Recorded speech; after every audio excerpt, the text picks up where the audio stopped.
تمام قیاس آرائیاں اب اپنے انجام کو پہنچیں، جس میں کہا جا رہا تھا کہ سپریم کورٹ کے فیصلے کے بعد وفاقی حکومت کی اپیل کرنے کے اندیے بھی ملے تھے، کیا عمران خان کو شفا ہاسپٹل لایا جائے گا؟ پہنچا دیا گیا ہے، اب وہ ہاسپٹل پہنچ چکے ہیں، اور وہ جو ڈیل کی افواہیں تھیں اور یہ سب کچھ تھا وہ بھی اب دھیرے دھیرے کر کے سامنے آئے گا۔ لوگ یہ کہہ رہے ہیں کہ کیا عمران خان صاحب اب شفا ہاسپٹل میں چیک اپ کے لیے لائے گئے ہیں، یا وہ ان کا پرمننٹ چیک ان ہوا ہے، یعنی کہ کوئی ہوٹل کے کمرے میں جیسے لوگ آتے ہیں یا اپنے گھر میں چیک ان کر لیتے ہیں، تو وہ چیک ان ہوا ہے یا چیک اپ، یہ ابھی پتہ چلے گا۔ لیکن جو خبریں بین الاقوامی میڈیا کے ذریعے، اور زلفی بخاری کا ایک جو بیان ہے خبروں میں چھپا ہے، جس میں کہا گیا ہے کہ معاہدوں کی خبروں پہ اب ایک ڈیبیٹ شروع ہو گئی ہے کہ زباں بندی پہ ایگریمنٹ ہوا ہے، یعنی کہ کچھ نہ کہنے پہ۔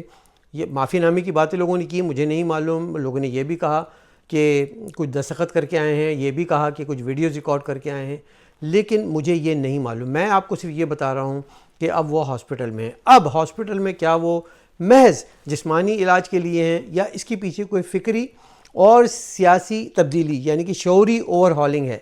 کیا عمران خان اب ایک نئے ذہن کے ساتھ آ رہے ہیں؟ کیا بیانیے میں تبدیلی آ گئی ہے؟ انٹرنل کوارٹر سے کیا ہدایت آئی ہیں؟ جنرل عاصم منیر پہ کیا موقف ہے؟ فوج اور آرمی چیف کے حوالے سے یک دم لہجے میں تبدیلی اور قبلے کی درستگی کے پیچھے کیا عوامل ہیں؟ Jibran Ilyas P T I کے معروف یوٹیوبر ہیں، انہوں نے ہدایت جاری کی ہے گروپ میں سوشل میڈیا ٹیموں کو کہ فوج مخالف رویہ فوری ترک کر دیا جائے، اور اس معاملے کو خان کی فتح پہ کے طور پہ پیش کرنے کی ہدایت دی گئی ہے کہ بس اس پہ آپ دھیان دیں، فوج کو بھول جائیں۔ پھر آپ نے دیکھا کہ کچھ جعلی تصاویر سامنے آ گئی ہیں، عمران خان ایک گاڑی میں بیٹھے ہوئے ہیں اور اس کی تصویر وائرل ہو گئی۔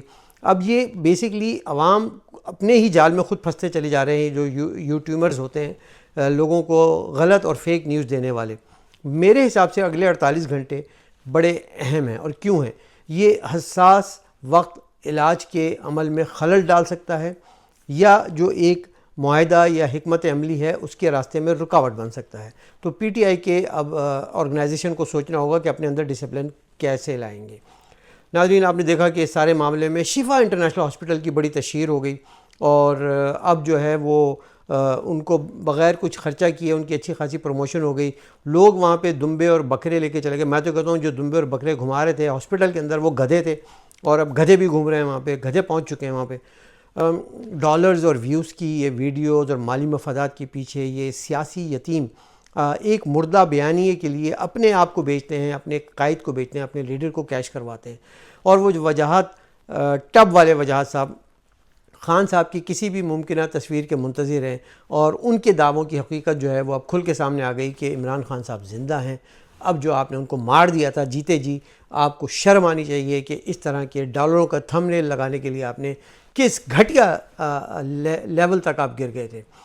ناظرین، ایک آخر میں بڑی اہم خبر دوں گا، اور یہ بڑی امپورٹنٹ ہے آج کے حوالے سے، کہ آرٹیکل 243 کے تحت آرمی چیف کو بہت سے اختیارات حاصل ہیں، لیکن اب ان کو فورسز کے کسی بھی افسر کو برطرفی کرنے کا یا توسیع کرنے کا نیا اختیارات مل چکا ہے، یعنی کہ نیوی، ایئر فورس، آرمی کے کسی بھی افسر کو وہ چاہیں تو برطرف کر سکتے ہیں۔ اب یہ ان کے پاس پاور ہے، اور اگر وہ چاہیں تو کسی کو ایکسٹینشن بھی دے سکتے ہیں۔ یہ ہے خبر اصل جو اس سارے گھڑمس میں آپ کو سمجھنی ہوگی، کہ جو لوگ جشن منا رہے ہیں عمران خان کی وجہ سے کہ عمران خان واپس آ گئے ہیں، ڈٹ کے کھڑا ہے اور طاقت سے آیا ہے، اور وہ جو ہے وہ بہا کے لے جائے گا، ساتھ ساتھ خبر یہ بھی ذہن میں رکھیے گا کہ عاصم منیر کو مزید اتھارٹی مل گئی ہے۔ اب جشن منانا ہے کہ غم کرنا ہے، ماتم کرنا ہے؟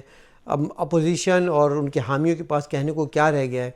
سوال ہی پیدا ہوتا ہے، کون مٹھائی کھائے گا، کون جشن منائے گا، یا it is too early to celebrate? یہ میں کل بھی کہہ چکا ہوں۔ لہٰذا دوستوں کو بڑے دانش مندی اور حکمت عملی سے چلنا ہوگا کہ ہاسپٹل کو کوئی سرکس نہ بنا دیں، وہاں پہ کوئی ایسا ڈگڈگی والا تماشا مداری کا نہ لگا دیں کہ ہر کوئی پہنچا ہوا ہے، اور ویوز کی اور اس کی دوڑ میں، اس چکر میں جو ان کے بڑوں نے جو باتیں کر کے بند کمروں میں جو وعدے اور وعید کیے ہیں اس پہ کوئی آنچ نہ آئے، اس میں کوئی حرج نہیں ہے۔